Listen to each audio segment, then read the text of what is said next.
Salut à tous et bienvenue pour cette nouvelle vidéo. Si tu veux savoir comment générer au moins 3000 € net par mois avec ton business e-commerce, eh bien cette vidéo est faite pour toi. J'ai commencé l'e-commerce en 2017 et en moins d'un an, en 2018, j'ai réussi à remplacer mon salaire qui était de 2000 € net par mois et ensuite ça n'a fait qu'augmenter au fur et à mesure des mois et des années qui ont suivi. Aujourd'hui, je vis pleinement de mon business en ligne avec la liberté de gérer mon temps comme je le souhaite, de voyager où je veux, quand je veux. Tu le vois là, on est dans un cadre qui est juste incroyable. Je suis parti ici sur un coup de tête tout simplement parce que j'avais envie de changer de cadre, d'aller au soleil, d'aller dans un environnement qui me motive, qui me stimule. Et c'est ça qu'offre en fait la liberté du business en ligne. Et ça, je peux en profiter vraiment quand je le souhaite. Je peux aussi inviter mes proches, je peux les emmener en voyage, je peux leur faire plaisir matériellement, leur acheter des cadeaux, etc.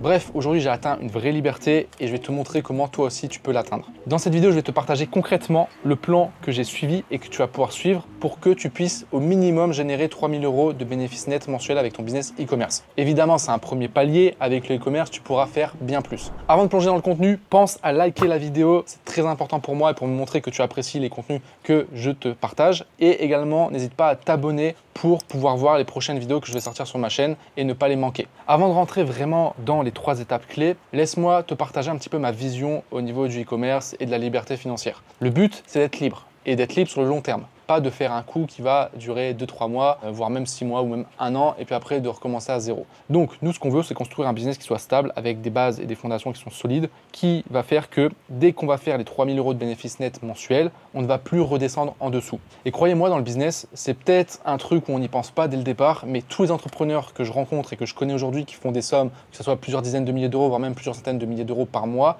ils me disent tous la même chose, ils recherchent de la stabilité. Il n'y a rien de pire que de faire un mois à 10 000 €, puis le mois d'après tu fais 1000 €, puis le mois d'après tu es à moins 1000 €, donc tu perds de l'argent, puis après tu remontes à 2000. Faire les montagnes russes comme ça, c'est vraiment... Il y a un avion maintenant. C'est pas si ouf ici en fait, hein. Je vais faire mon français, le bon français qui râle. Tu sais, il est dans un cadre incroyable, mais il râle quand même. Bref, vraiment la stabilité, c'est super important.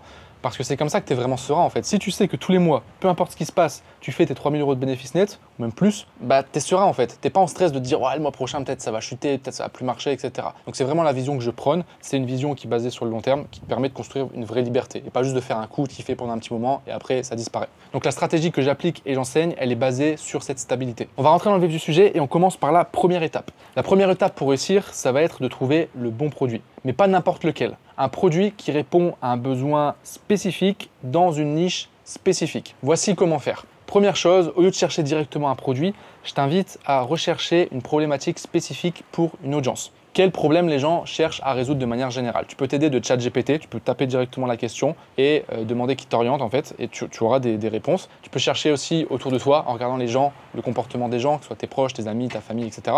Ou même simplement toi les problématiques que tu as dans ta vie. Ensuite, tu vas lister les solutions possibles. Donc ça peut être des produits comme ça peut être autre chose. Par exemple, je ne sais pas, une problématique où tu as des douleurs au cervical parce que tu travailles trop derrière un ordinateur. Les solutions, ça peut être des produits massants directement, donc vraiment des produits e-commerce, mais ça peut être aussi des séances de kiné, des séances chez un spécialiste, d'ostéo, etc. Donc fais une liste qui est suffisamment large, mais toi pas de limite. Le but, c'est vraiment déjà de sonder le marché, de voir un petit peu les solutions qui sont disponibles. Ensuite, tu vas analyser la concurrence. Que font les concurrents? Quels produits vendent-ils? Quelles solutions apportent-ils? Quels angles marketing ils utilisent? Comment ils présentent leurs produits? Qu'est-ce qu'ils disent dans leur publicité? Qu'est-ce qu'ils disent sur leur site? Comment ils mettent en avant le produit? Quels sont les arguments qu'ils annoncent?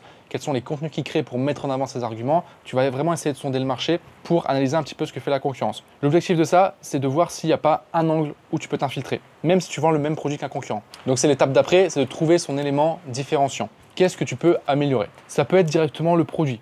Tu peux tomber sur un produit qui répond à une problématique que personne n'a encore commercialisée parce que c'est un nouveau produit sur le marché ou alors c'est une nouvelle variante d'un produit existant. Ça marche très bien. Si ce n'est pas sur le produit, tu peux te démarquer sur le branding, donc l'image de marque qui va englober ta charte graphique, mais aussi les différents contenus. Ça peut être aussi le packaging de ton produit. Bref, tout cet ensemble-là qui représente le branding. Ça peut être le fait de proposer une meilleure offre, une offre plus alléchante. Ça peut être un prix plus faible, même si ce n'est pas forcément ce que je recommande, mais des fois, mettre un prix un petit peu plus faible, ça peut faire la différence sans trop grignoter sa marge. Mais le mieux, c'est d'augmenter la valeur perçue du produit en proposant quelque chose de supplémentaire. Ça peut être des produits complémentaires, un produit offert. Ça peut être une offre où si la personne en prend plusieurs, elle a une réduction et qu'il y a un intérêt à en prendre plusieurs. Bref, tu peux faire une meilleure offre ou tu peux même cibler un autre marché. J'ai un exemple en tête d'un élève que j'accompagne qui s'appelle Ethan. On a déjà fait d'ailleurs des vidéos ensemble. Lui, il avait repéré justement un produit à forte valeur ajoutée sur le marché français et il n'y avait personne sur le marché américain.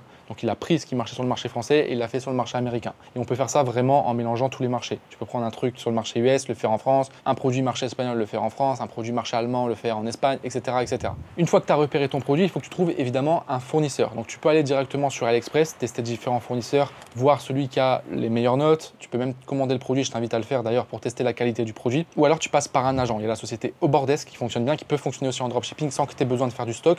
Donc je te conseille d'aller jeter un coup d'œil là-dessus. Et ensuite, dès que tu as des commandes, passer par un agent, commencer à faire du stock, c'est toujours une plus-value. D'ailleurs, même si tu as du budget à investir dès le départ pour ça, ça peut valoir le coup. Tu n'es pas obligé de commander des milliers de pièces. Tu peux commander quelques dizaines, voire une centaine de pièces au départ. Si ton produit coûte pas très cher à l'achat, ça peut être vraiment un bon investissement pour te différencier, avoir un meilleur service dès le départ, une meilleure livraison, pouvoir aussi avoir directement un packaging, ça peut faire aussi une différence. Je vais te donner quelques critères de sélection de produits qui sont importants et qui peuvent vraiment t'aider quand tu démarres. Le premier, pour faciliter l'achat impulsif, ça va être de choisir des produits que tu vas pouvoir vendre entre 30 et 50 euros. En dessous de 30 euros, ça va paraître assez faible en termes de marge, mais entre 30 et 50 euros, en général, c'est pas des produits qui sont très difficiles à vendre. En tout cas, là, je parle pour le marché français. Si tu vends sur le marché américain, tu peux taper un peu plus haut parce qu'ils ont un pouvoir d'achat un peu plus élevé, ils ont plus l'habitude d'acheter aussi en ligne. Préfère aussi des produits qui soient petits, légers. Ça va réduire tes coûts aussi au niveau de la livraison et ça sera plus simple aussi en termes de logistique. Et un autre critère qui est vraiment très important, essaie de proposer un produit qui résout un problème immédiat. C'est-à-dire qu'une fois que la personne va acheter le produit,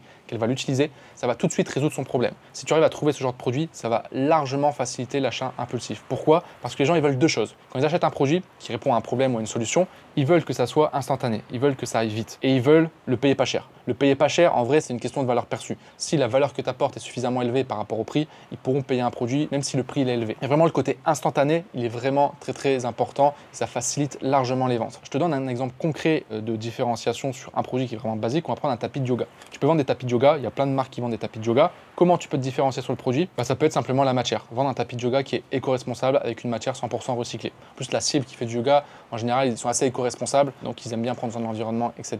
En général, c'est assez lié. Donc ça peut être un très très bon argument qui peut te différencier, même si tu vends simplement un tapis comme tous tes autres concurrents. Donc là, c'est un élément de différenciation sur le produit. Tu peux te différencier sur ton offre où au lieu de simplement vendre un tapis de yoga, tu peux regrouper différents produits qui servent au yoga. Tu peux même offrir un cours vidéo avec des séances de yoga à faire à la maison en 10 minutes par jour par exemple. Tu trouves une personne qui fait du yoga et tu enregistres des séances. Tu n'es pas obligé de faire un truc non plus de 50 heures de vidéo, mais ça permet d'augmenter la valeur perçue et de te différencier au niveau de l'offre. Tu peux faire un tapis de yoga qui sera personnalisé où tu peux graver ton nom ou graver un message dessus. Ça peut être un élément de différenciation aussi au niveau du produit. Et donc, à la fin de cette première étape, normalement, tu as ton produit, tu as ta niche, tu as le besoin auquel tu réponds et on peut passer à la deuxième étape. Deuxième étape, ça va être la création de ton offre et surtout de ta boutique. Ce que je t'invite à faire dès le départ, c'est à commander ton produit pour tester déjà la qualité et voir que c'est un produit qui a de la valeur parce que tu n'as pas envie d'arnaquer tes clients évidemment. Et ça va aussi surtout te servir à créer tes propres contenus, que ce soit des photos et des vidéos. Avoir son contenu original, ça fait une vraie différence. Là où tous les dropshippers, vraiment une grande majorité, utilisent des contenus des fournisseurs ou des concurrents, ils ont tous le même contenu, déjà ils partent avec un désavantage. Donc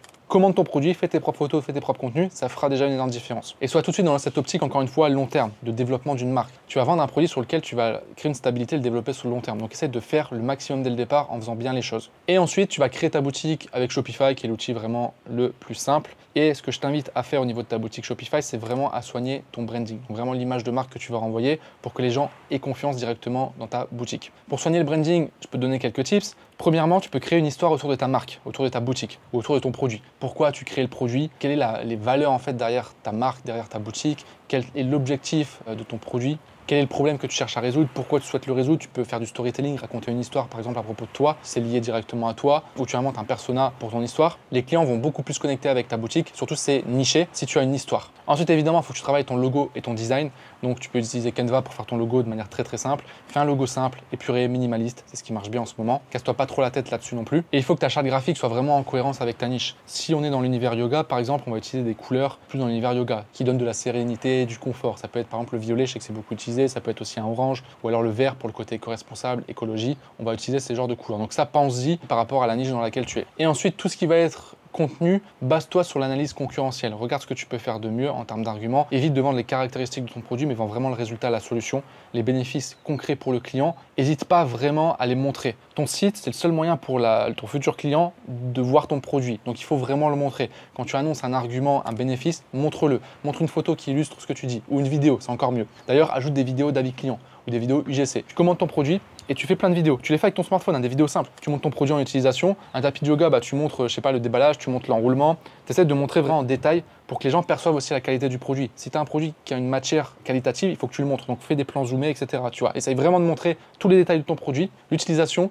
c'est vraiment important parce que ça peut faire aussi que les gens vont acheter. Il y a plein de sites e-commerce où tu as 3 photos du produit. Donc tu sais même pas réellement ce que tu achètes. Et ça, forcément, les gens après sont réticents. Ils se disent je sais pas trop, donc je prends un risque en fait. Alors que plus tu donnes d'informations, plus la personne peut se visualiser aussi avec ton produit, plus forcément elle aura confiance et plus il y a de chances qu'elle achète ton produit. Une fois que ta boutique est créée, on va passer à la 3e étape qui va être la création et le lancement des publicités. Alors, on a différentes stratégies quand on fait du e-commerce. On peut faire du référencement sur Google, on peut faire de la pub sur Facebook, sur Google, sur TikTok, on peut faire des influenceurs. Bref, il y a plein de stratégies différentes. Moi, je recommande vraiment la publicité en ligne pour plusieurs raisons. Déjà, ça va te permettre d'avoir des résultats qui vont être rapides. C'est immédiat en fait. À partir du moment où tu dépenses en publicité, les visiteurs, ils viennent tout de suite. Et donc, tu peux faire littéralement des ventes tout de suite et donc faire de l'argent tout de suite. Tu n'as pas besoin d'avoir un temps d'attente. Tu es tout de suite fixé sur ton travail. Est-ce que ça marche, est-ce que ça ne marche pas? Tu vas pouvoir analyser les statistiques, les données et prendre des décisions. Améliorer ce qui ne marche pas, scaler ce qui marche, refaire des nouveaux tests, regarder les données, etc. Pour que tu puisses générer 3 000 € net par mois, il faut que tu vises à peu près un chiffre d'affaires de 300 à 400 € par jour. Ce qui te laisse à peu près, si on prend les marges classiques en e-commerce par rapport au modèle que je t'explique ici, on est sur du 100 € de bénéfice par jour.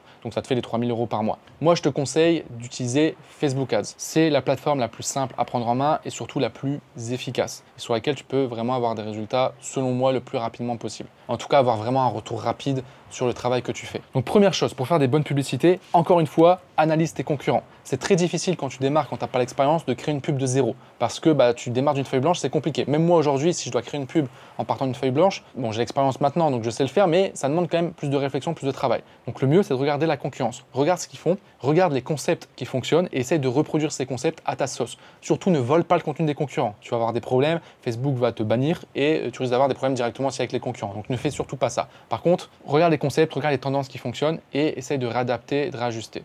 L'avantage du e-commerce, c'est qu'en général, on ne va pas inventer un produit, on ne va pas réinventer la roue, on va prendre ce qui fonctionne déjà. Donc il faut se baser sur les données, sur l'existant. Et ça, c'est vraiment un gros point fort parce qu'on évite de prendre trop de risques. Ensuite, au niveau du budget publicitaire, pour atteindre les 300 à 400 € de chiffre d'affaires par jour, tu vas devoir dépenser en moyenne entre 100 à 150 € par jour. Au début, ton premier testing, je te conseille de mettre 50 à 100 € sur la première journée, enfin par jour en fait, et de laisser tourner 2-3 jours tes premières publicités. Ça va dépendre du nombre de publicités que tu vas lancer. Sur ton premier test, sur un nouveau produit, je te conseille de faire au moins 5 à 10 publicités. Il faut faire du volume. Parce que si tu testes 4 publicités et que les 4 ne marchent pas, c'est bête déjà, mais peut-être qu'en ayant lancé 10 publicités, tu en aurais peut-être une qui fonctionne sur les 10. Nous, aujourd'hui, je vais t'expliquer le ratio qu'on a. On a une pub qui performe vraiment fort sur à peu près 8 à 10 publicités. Et des pubs qui fonctionnent, donc qui sont rentables, on est à peu près sur 5 à 6 publicités. Ça veut dire que si nous, demain, on fait un test et on lance 3 publicités et qu'on n'a pas de résultat, c'est pas suffisant. Donc vraiment, faire du volume, tester plusieurs publicités, c'est super important. Teste également plusieurs variantes. Donc tu peux prendre une même publicité et tu changes un petit élément dans la publicité. Ça peut être par exemple juste ce qu'on appelle le hook, donc l'accroche, les 2-3 premières secondes et après le reste du contenu tu peux laisser le même. Ou par exemple si tu mets un témoignage vidéo dans une publicité, un témoignage d'avis client, tu gardes la même publicité et tu mets un autre témoignage à la place. Ça te fait une autre variante. Donc n'hésite pas comme ça à faire différentes variantes. Voilà pour les principales étapes. Par rapport à la publicité Facebook, je sais que c'est un sujet qui revient souvent, on me pose beaucoup de questions sur les réseaux, que ce soit sur YouTube, mais aussi beaucoup via Instagram. Je suis en train de voir pour potentiellement vous proposer un guide complet sur la pub Facebook. J'aimerais savoir si vraiment ça vous intéresse. Donc, ça va être très simple. Si ça vous intéresse, likez la vidéo, montrez-moi que vous voulez que je vous sorte ce guide Facebook et surtout mettez-moi un commentaire pour me dire si ça vous intéresse que je vous sorte un guide complet sur la publicité Facebook où je pourrais rentrer justement un peu plus en détail. Si vous respectez bien ces étapes, vous allez vous rendre compte que c'est pas si compliqué d'atteindre les 3 000 € de bénéfices nets mensuels en e-commerce. Je dis pas que ça se fait en un claquement de doigts, il va falloir travailler, c'est sûr, mais si vous avez les bonnes informations, que vous travaillez de la bonne manière et que vous respectez bien tout ce que je vous ai dit ici, il n'y a aucune raison que vous n'arriviez pas à atteindre ces résultats. Si tu veux un coup de pouce pour mettre tout ça en place, on t'accompagne étape par étape au sein de notre accompagnement e-com master. Avec nos coachs qui sont disponibles 24 heures sur 24, auxquels tu as accès dès que tu en as besoin. Tu accèdes également aux toutes dernières stratégies. D'ailleurs, je viens de sortir une toute nouvelle mise à jour avec des nouveaux modules. Il y a le module Facebook notamment que j'ai refait en entier avec de la théorie mais aussi un cas pratique. On a sorti également un module sur notre marque de cosmétiques. On montre le produit, on montre tout de A à Z. Vous avez en fait toutes les coulisses du lancement de notre marque. On apporte énormément de valeur à travers ce module. Pareil, ça vient de sortir. Donc on met à jour régulièrement aussi les contenus qu'on propose au sein de l'accompagnement. Toutes les mises à jour en plus de ça, elles sont gratuites. Et tu rejoins également une communauté communauté d'entrepreneurs qui, comme toi, veulent atteindre aussi ce niveau de liberté. Donc forcément, ça se motive, ça se booste. Tu es entouré d'entrepreneurs qui ont la même vision que toi, qui ont les mêmes objectifs. Et je sais que c'est pas évident quand on est seul dans son coin, des fois, de réussir à travailler, quand nos parents ne croient pas en nous, quand nos proches ne croient pas en nous, quand nos collègues se foutent de notre gueule. Je dis ça parce que je l'ai vécu personnellement. Je sais que c'est pas évident. Donc le fait de pouvoir rejoindre une communauté aussi, ça a vraiment une énorme valeur. Donc si tu veux en savoir plus par rapport à cet accompagnement, je t'invite à cliquer sur le premier lien qui est en description. C'est une vidéo où je te révèle les coulisses de l'accompagnement Ecom Master. Je t'explique concrètement comment ça se passe, qu'est-ce qu'il y a à l'intérieur. Je te montre aussi les résultats des membres actuels. Bref, je t'invite à aller voir cette vidéo. Et si jamais tu es intéressé, tu verras, tu auras la possibilité de réserver un appel entièrement gratuit avec un membre de l'équipe. Voilà, tu as maintenant une vue d'ensemble pour commencer à générer tes 3 000 € de bénéfices nets mensuels avec ton business e-commerce. N'oublie pas, la clé, c'est vraiment la stabilité. J'espère que ça t'a plu. Sur ce, je te souhaite une très bonne journée et je te dis à très bientôt pour une prochaine vidéo. Ciao!